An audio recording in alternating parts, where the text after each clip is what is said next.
And now I would like to invite forward Carrie Siegfried, who is a master's degree student in our creative nonfiction program, and she will introduce our guest.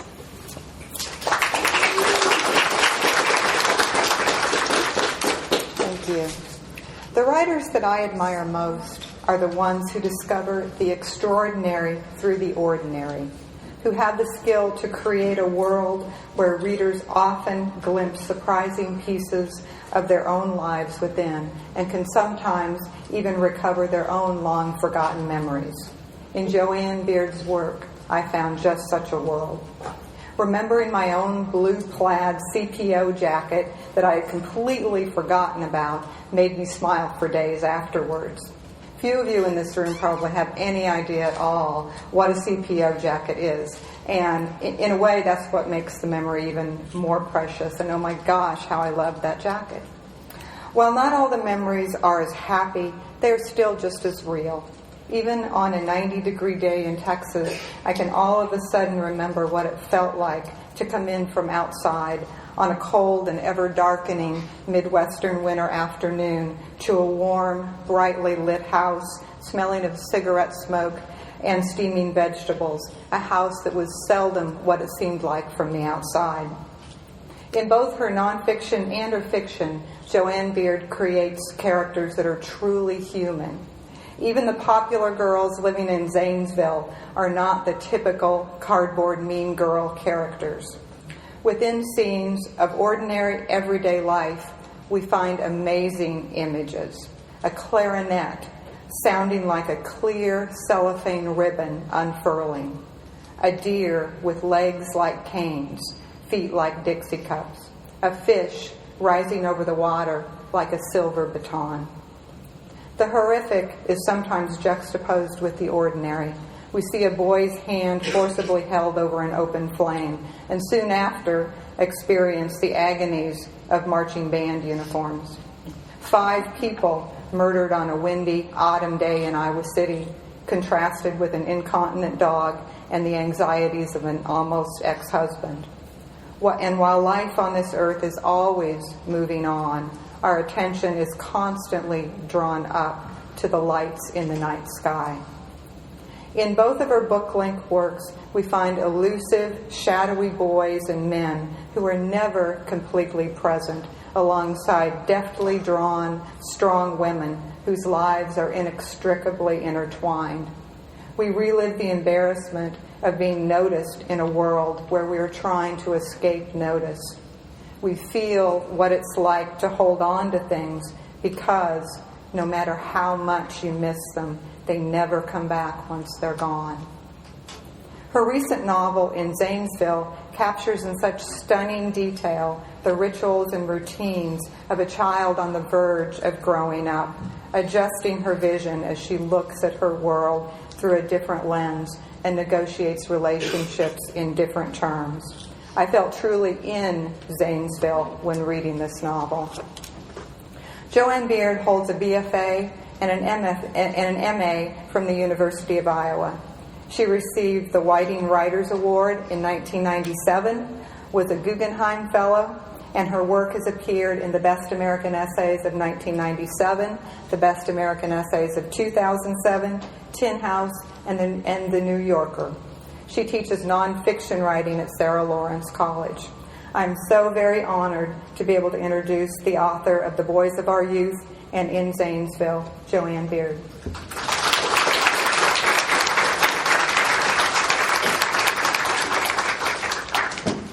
That was an amazing essay that you just read. That was really beautiful. Really beautiful. I usually close my ears during the introductions, but that was just so, it's like, I don't know, it's like the book review that everybody wants to get, and it was incredibly eloquent, so thank you, Carrie.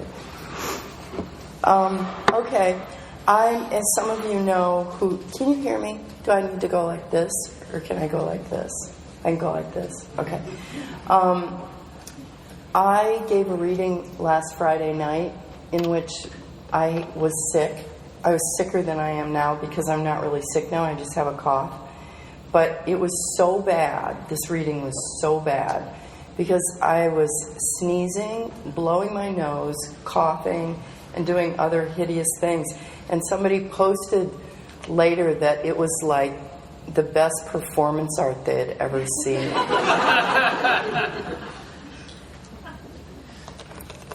So I'm going to try to keep it together here. I'm going to read to you from In Zanesville. And this is a book about two teenage girls. And I just have to set it up. They accidentally get invited to a party that is being given by cheerleaders. And this freaks them out completely because they know they don't belong there. And yet they have to go because they don't know how to say no. And they don't know how to explain that they don't belong there. So they're very freaked out, and then they have to go to the party. So I'm going to start with them, with the main character being freaked out, and then they go to the party. Okay. I spend the next afternoon mentally preparing for the party by hiding out behind the green velvet chair in the corner of the living room. When I was younger and shorter, I made a reading nest for myself by stuffing a couch pillow back here and an old Afghan, and then crawling in with my book, staying all day if they let me, creeping out only to get provisions. Now I have to fold myself in sideways, with the register jabbing into me and my feet sticking out. Tammy, that's the dog, waits until I've got it all arranged, and am still before she gingerly climbs in and over to settle behind my knees. I still like it back here, the familiar scuffs and scribbles above the baseboard, the bright, unfaded back of the green chair, the headless carpet tack you have to watch out for. This is where the pivotal events of my childhood unfolded, while I ate banana and root beer popsicles, 2 by 2, tucking the sticks neatly under the skirt of the chair. It's where Sunnybank Lad met Lady, Ken met his friend Flicka, Atlanta burned, Manderley burned, Lassie came home, Jim ran away, Alice got small, Wilbur got big, David Copperfield was born, Beth died, and on an endless, gloomy winter afternoon, Jody shot his yearling. The pretty little deer named Flag, staggering and bloodied, doomed from his romp through the tender shoots of corn and the mother's bad aim, pursued by the desperate, crazed boy who had to put him out of his suffering. All the fault of mothers and corn. My own mother had to come in and pull the chair out in order to see what was going on that day. She was sympathetic until she saw the popsicle sticks. That's a bit ridiculous, isn't it? She says now, passing by on her way somewhere and seeing me crammed into my old space. What's ridiculous is that there's nowhere in this house to do homework, I reply. What do you call that big table in the dining room? What do you call the crap all over it that I'm sick of cleaning up? She peers over the top of the chair at me. I open the Tempest and stare into it. Listen, smartass, if this is how you talk to your family, you'll stay home tonight. How I talk? You just called me ridiculous, I say to my book. I did not, she answers. Look at me. I look up at her. She has rollers in her hair. I did not. I said it might be a bit ridiculous to be jammed in there like that when there are plenty of other places you could read in this house. That's not what I heard. I actually don't give a shit what you heard, and I'm not going to stand here arguing with a teenager about what I did or didn't say. And with that, she wanders away because she knows she's in the wrong. I'm sick of being a teenager. Being a teenager so far hasn't gotten me anything beyond period cramps and nameless yearning, which I had as a kid too, but this is a new kind of nameless yearning that has boys attached to it. And one thing is for sure, there are boys close behind wherever cheerleaders are, like wolves following the campfires. What if they show up at Patty Michael's grandmother's house tonight? What will I do then? What if there are popular boys there, ones who aren't used to being around uncute girls. I think about getting up to call Felicia to see how nervous she is, but the register is pouring out heat, and the dog and I have melted together. Ray, I call. That's my brother. No answer. Everyone is somewhere else. Raymond, I call again. A moment later, his face appears over the top of the chair. I found a harpoon in the alley, he says. What? I ask. Would you give me the phone? Okay, he says. It's a harpoon for whales that I found in the alley. He stretches the phone from the hall as far as its cord will allow, and then brings me the receiver. How will I dial? I ask him. I can, he offers. I tell him the number and he dials. Stephanie, her sister, answers. Flea is not allowed to talk on the telephone for more than 2 minutes, Stephanie says severely. My mother asked her to do things that have to be done by the time she gets home from work, and she's getting home in. She leaves the phone and comes back. 47 minutes. I doubt if you know the exact minute she's walking in the house, I say. She drops the phone. Hi, Felicia says. How does thy bounteous sister, I say in a British accent. Hey, that's what I'm reading too. A Tempest in a Peapot, Felicia says. How are the tampons working out? Fine if you don't mind sitting on a spatula. It means you're doing it wrong, but I know, she says, sighing. So are you getting nervous about tonight? Are you, I ask. I mean, it was your idea to go, so I think you probably know it will be okay. No, are you kidding? I just said to go to see what it was like, but it wasn't my idea. You're the one who brought the whole thing up. If it was anyone's idea, it was yours. Really, it was her idea, Patty Michaels. Patty Michaels, Felicia repeats. We think for a minute. I have to clean my stuff and Stephanie's before my mother gets home. Otherwise, the little scrizz is going to tell on me, she says finally. And I wash my hair at 8 a.m. and it still looks like a wad of hay. Your hair is pretty, I say. Yours is, she says, yawning. What's Stephanie telling on? We were fighting and I threw a bowl of macaroni out the upstairs window. Ha! My mom wouldn't care about the macaroni, but the bowl went too. Don't let her tell, I say nervously. Okay, I'm hanging up. Now I have the phone receiver and no brother. When I yell for him, Tammy's eyes fly open for a second, and then she burrows deeper. Let me see your harpoon, I say, handing Raymond the receiver. He disappears and reappears a moment later with a rusted fireplace poker. This is it, he says. One of the more memorable things I ever read back here were the cliff notes for Moby Dick, which I found in a box of old comic books my mother brought home. It was a gripping story, but also sickening. Mostly what I took from it was that nobody on a whaling ship has much sympathy for a whale. Don't let Mom see it, I say. Why not? Because it actually is a harpoon. I thought it wasn't. It is, he asks incredulously. It's a harpoon? Hey, I ask him, how do you think I look? Okay, he says uneasily, looking not at me but around. I don't know. I have to go hide this harpoon. Then again, who really cares? Somebody has to be the sidekick. Somebody has to be Ringo. Without him, no Beatles. And I hope these people know that. I have to glug some water. Could you hear me say that?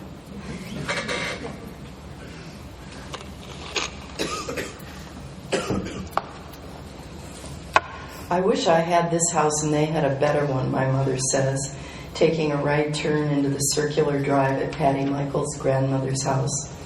There are lights shining from under the bushes, lanterns hanging on the carriage house, and a stone bench and table with a spotlight on them. She drives up to the stone archway and stops. Don't stop here, I say. This isn't where you stop.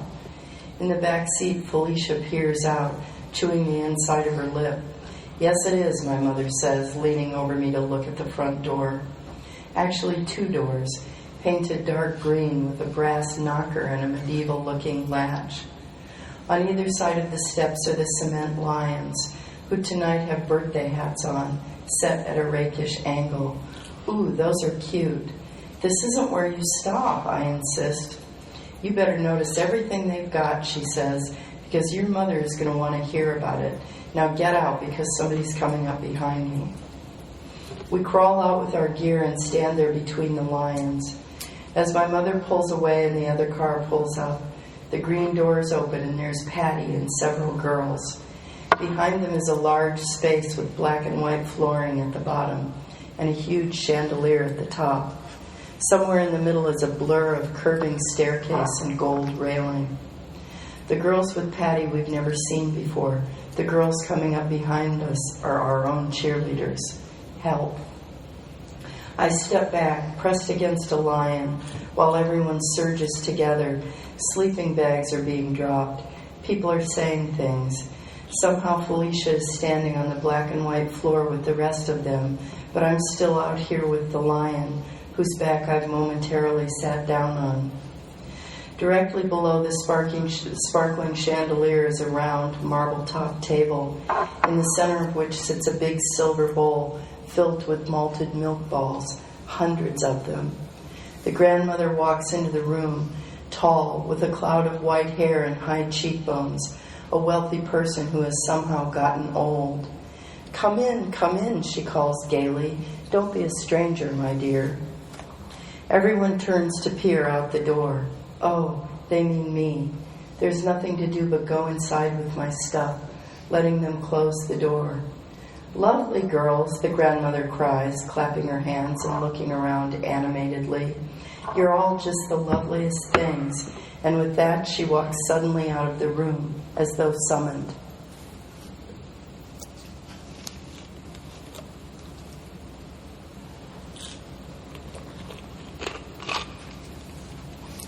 Sorry. Patty must have just taken her curlers out. Her hair is so soft and bouncy, making her more like Gidget than ever. There's a girl who looks vaguely like Haley Mills as well. She's not one of ours, but a small, doll-like girl with a thick cap of yellow hair, and one that looks like Patty Duke, only slightly chubbier. The Patty Duke one seems like the ringleader of the other girls, while the ringleader of our girls is and always has been tall, black-haired Cindy Falk, who looks like an unsmiling version of that girl. She stands now, staring around at the room thoughtfully. Finally, she glances at me. I knew somebody who had a house like this, she says, only it was bigger. Really? I answer, flooded with gratitude. Everyone says Cindy Falk is a huge stuck-up snot, but here she is talking to me right off the bat. She says, looking over my head. After a moment, I slide my sleeping bag across the gleaming floor until it's next to Felicia's. Hi, I say. Hi, she says back. This house is just like one Patty Falk's friend or somebody used to have, I say, so it looks like we're talking. Really, she says. Only bigger, I guess. The friend's house was. Really, she says, her eyes swiveling. Yeah. Really, she says, still not looking at me. Why do you keep saying really, I ask her. She blinks. Because I'm just trying to keep talking here. Oh, yes, we're talking away. Talking. Happy and laughing, she murmurs, because what we're saying is really good.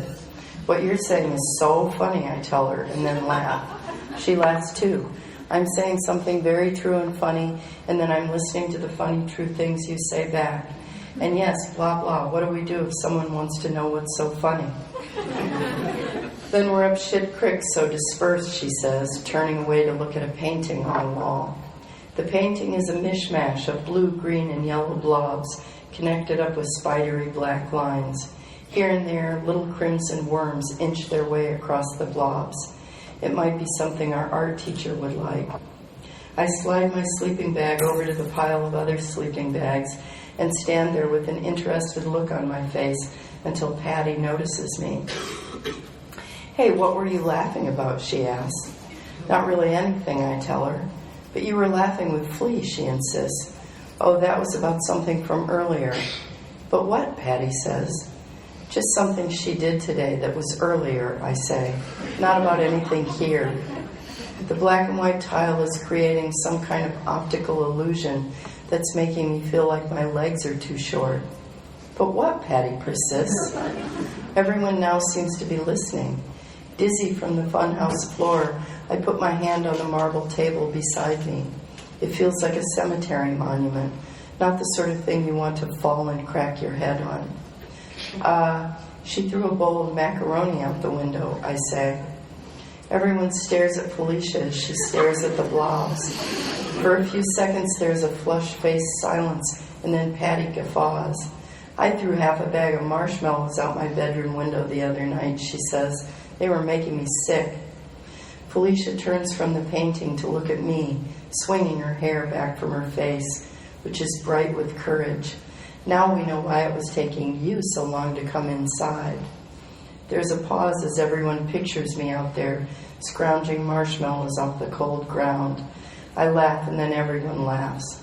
Felicia and I don't look at each other.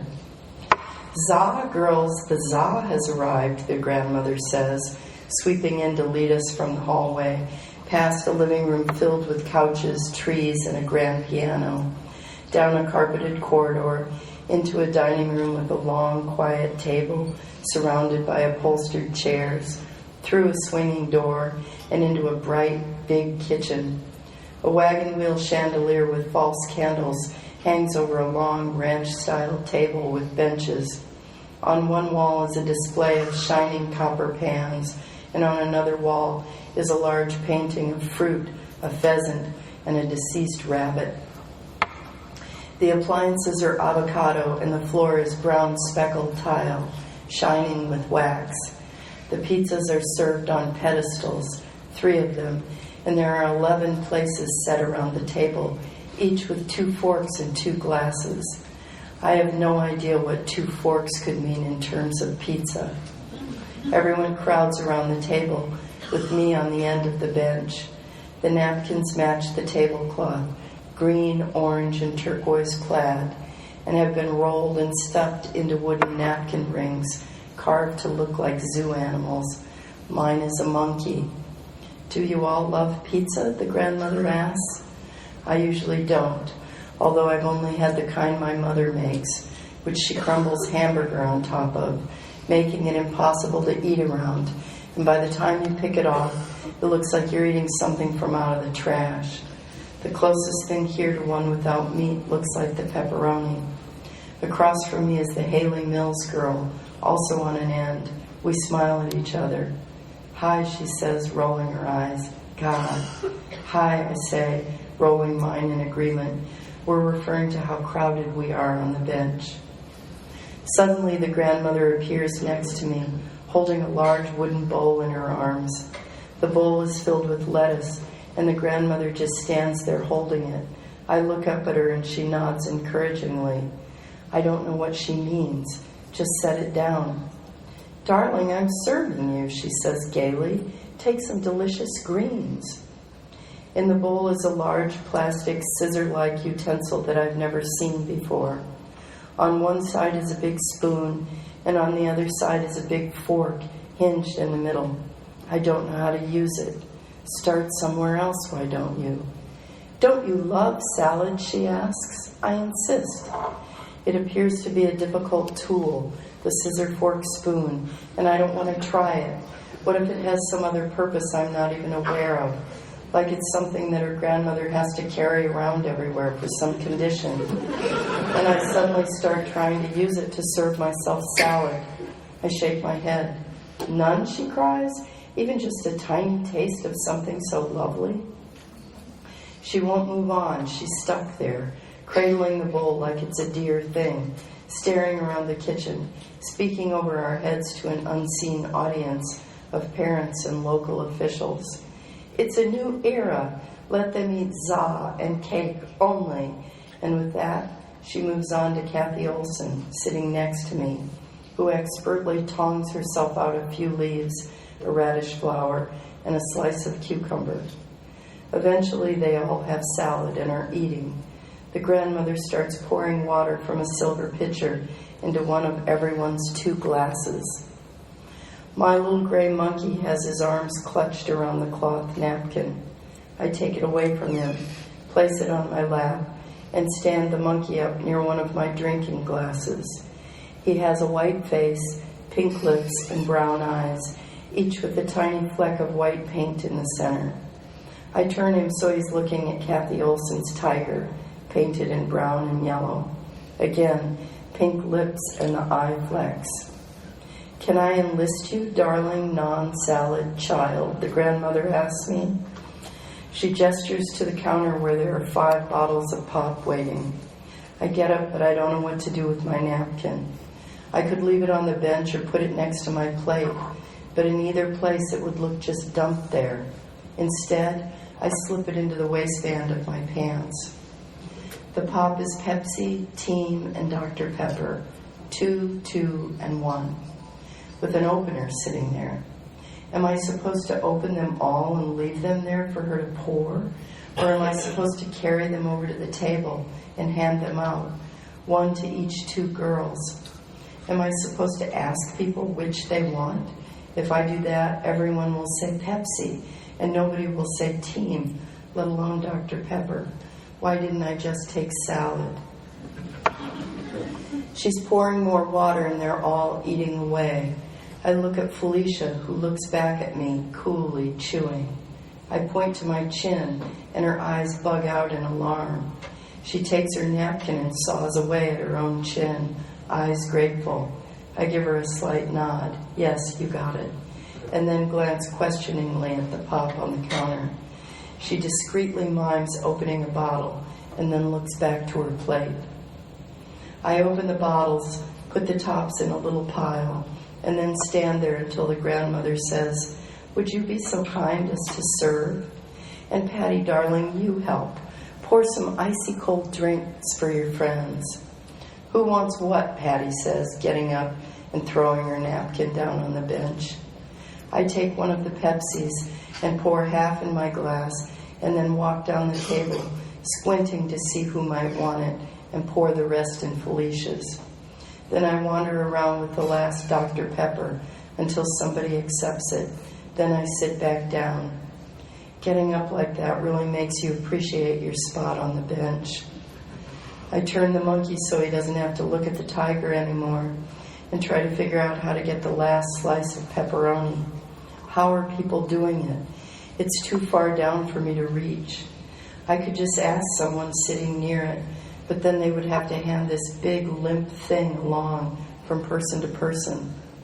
I could send my plate down, but nobody is doing that. Or I could just eat the one I can reach. But pepperoni can be taken off and stacked like tiddlywinks on the edge of the plate, whereas the closest other pizza seems to have sausage on it, which would have to be picked off bit by bit. I feel like I might start crying, not out of hunger, but out of sheer exhaustion. The clock says only 7:30. 7:30. Whoever the guy is who the art teacher says turned it around in terms of time should be here for this extravaganza. If I do start crying, I'm ruined unless I can come up with a reason. It would need to be good, like my mother just died. But she dropped us off here. My grandmother then. But how would Patty's grandmother feel, knowing that another grandmother had just died? "Could I have a piece of the pepperoni, please?" I say suddenly, startling myself. Kathy Olson takes my plate and passes it down the table, and the last piece is lifted from its pedestal, slid onto the plate, and sent back to me. "Thank you," I say distinctly. I feel a strange surge of confidence. Here I am with pizza and pop, just like everyone else. "Wait, where's my napkin?" "It's in your pants," the monkey whispers. Thank you.